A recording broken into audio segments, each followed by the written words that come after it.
Thanks, Dan. It's a real honor to be here with you and David to open this fine conference and to see so many friends in the audience. Tell you the truth, though, since I spent 22 years as a Washington lawyer, and I spent some time out at the CIA in the Clinton administration, I'm actually honored to be invited into any polite company for any purpose at all. People sometimes ask me why I kept leaving a perfectly fine law practice over the years to go into the government a bunch of times. Many of you work for the government or have. You know why you work for the government. It's the public appreciation.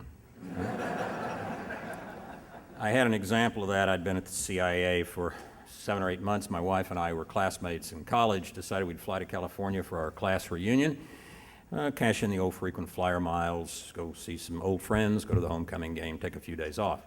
First thing that happened is my chief of security at the CIA said, actually, Mr. Director, we want Mrs. Woolsey to go on a different flight because we can't have anybody named Woolsey on the flight. And I said, but wait a minute, my name's Woolsey. And he said, oh, no, sir, you need to fly an alias. And of course, my first thought was, uh-oh, there go the frequent flyer miles. So I went out to Dulles with my 2 security men. We get on the aircraft. In those simpler times, they stopped by the cockpit, showed the pilot, chief flight attendant, they're carrying weapons that they were authorized to by the federal government. We go to the back of the plane, the 3 seats right in front of the bulkhead where you can't even lean back. I'm wedged in the middle one of these, in between these 2 big security guys, and we fly out to California for 4.5, 5 hours. So we're getting off the plane. The flight attendant comes over and whispers something to one of my security men, and he just cracks up. Since he was a big, stolid guy, I was sort of surprised. I said, Murph, what's so funny? He said, you know what she just said? She said, you know, I've been on these flights for 20 years, and that is the politest and best behaved prisoner that we have ever...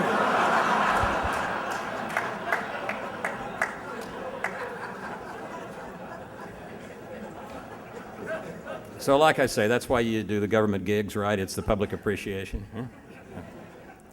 Well, let me just suggest a few thoughts from about 35,000 feet about what we are up to here, should be up to, and why.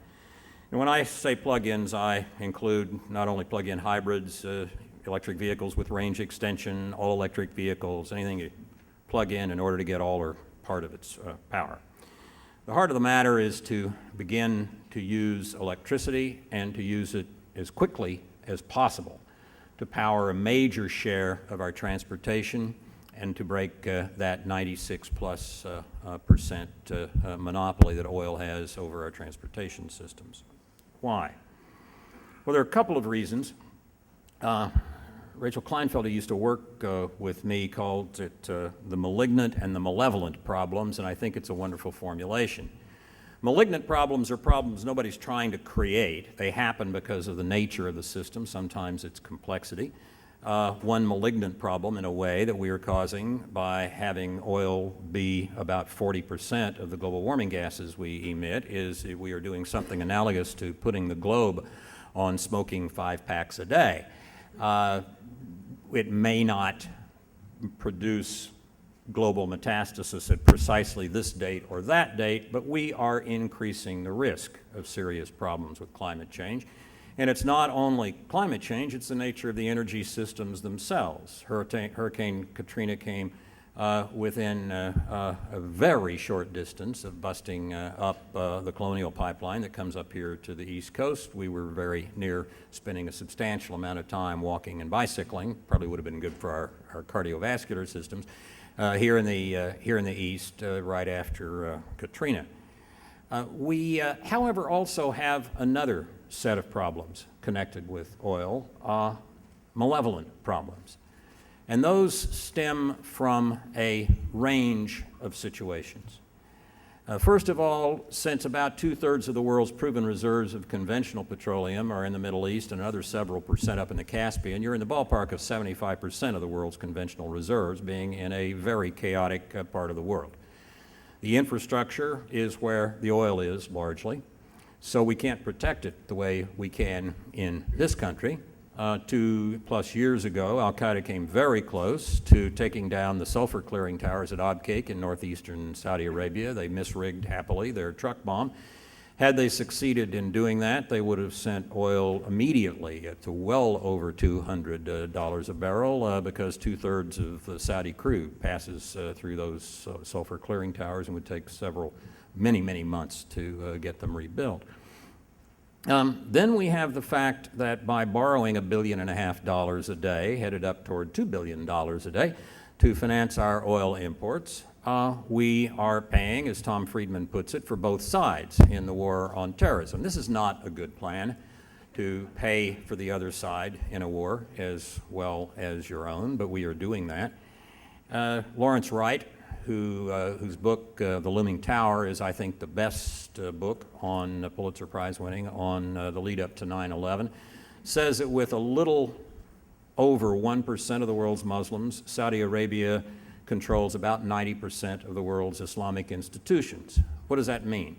It means that the Wahhabi doctrine, which if you read the fatwas in Arabic, what they say to one another, not what they say to you in English, what they say to one another, the doctrine is somewhere between murderous and genocidal with respect to Shiite Muslims, Jews, homosexuals, and apostates, and massively repressive of everyone else, including particularly women.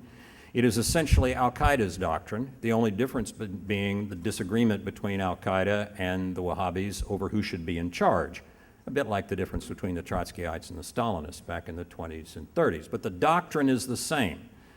So when tens of billions of those hundreds of billions that we send to the Middle East and other autocratic regimes, when tens of billions go to the Wahhabis every year so they can set up madrasas in Pakistan and in the West Bank and teach, among other things, little 8-year-old boys that their highest calling should be to become suicide bombers, we are very definitely paying for both sides in this war. And if you wonder, who's really doing that? Who is it?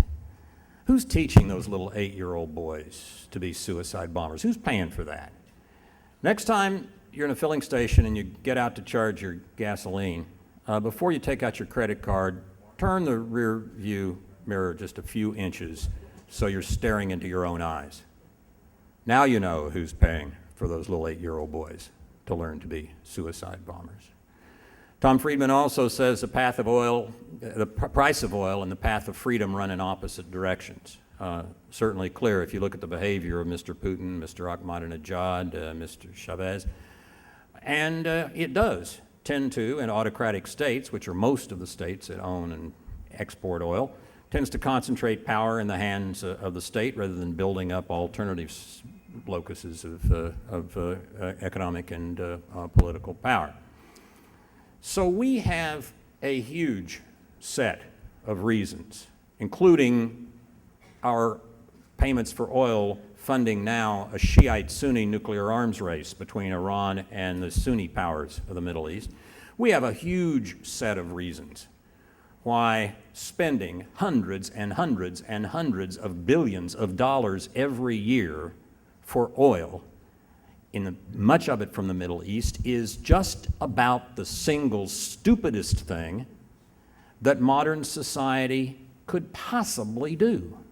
It's very difficult to think of anything more idiotic than that.